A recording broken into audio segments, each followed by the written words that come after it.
Hi, Matt with etrailer. Today we're going to be talking about the Thule Outpaced bike rack on the back for a 2018 Jeep Compass.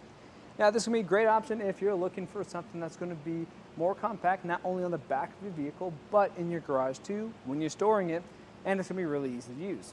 So let's check it out.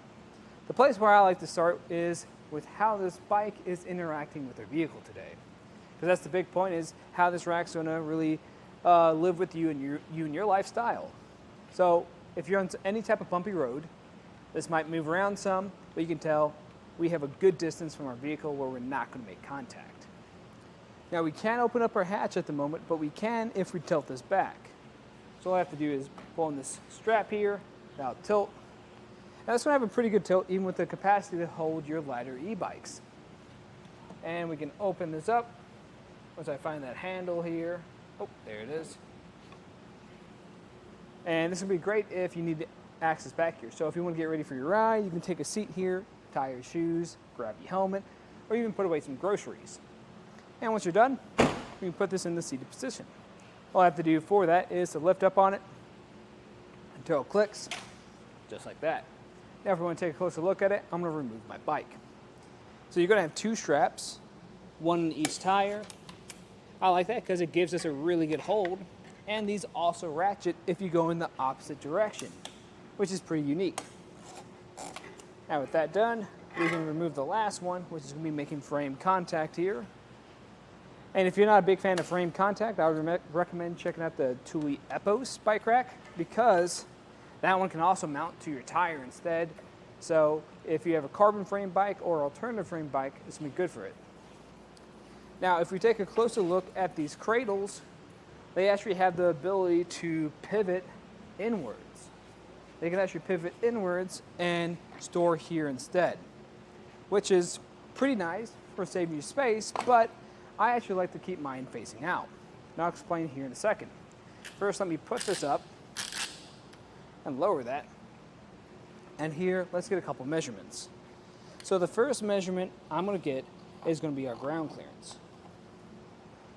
So going way back over here to the ground, we're going to be 23.5 inches. So if you're going up any steep inclines, you shouldn't make ground contact.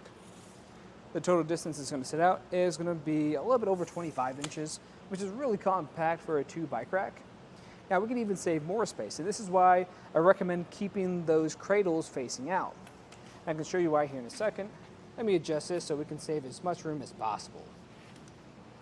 So I'm going to tilt it up, and this sits really close to our vehicle.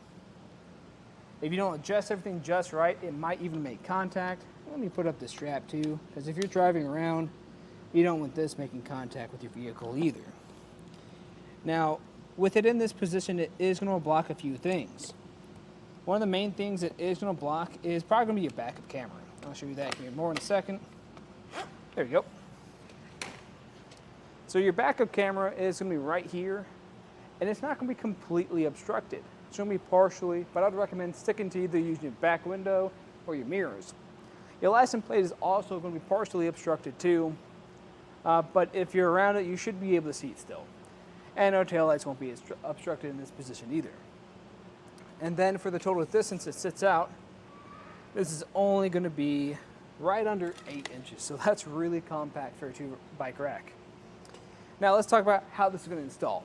So at the very back of this, we're going to have this anti-rattle tool. It's going to be built in, so you won't need any additional tools, and it's going to have a lock core on it for that extra security.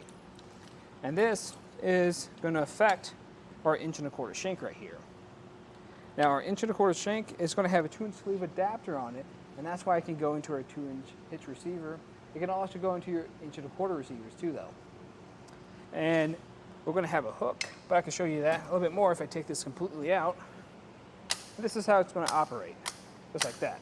Built in, so it's hard to lose. Now I fold these cradles in, you can save more space. Pulling the strap on the back of it, and there we have it. This gets really small, compact, and it's going to be light. That's if we have a handle too. Let's say you're out and about, you need to put this away real quick. You can even throw it in the back of your vehicle, just like that. Now, when I compare it to other options, again, the Thule Outpaced is a great option, also compact. It will be more premium, and if you don't have any carbon frame bikes, I'd probably just stick with this. Now, of course, if you guys have any questions, let us know here at eTrailer. And again, I'm Matt, and thanks for watching.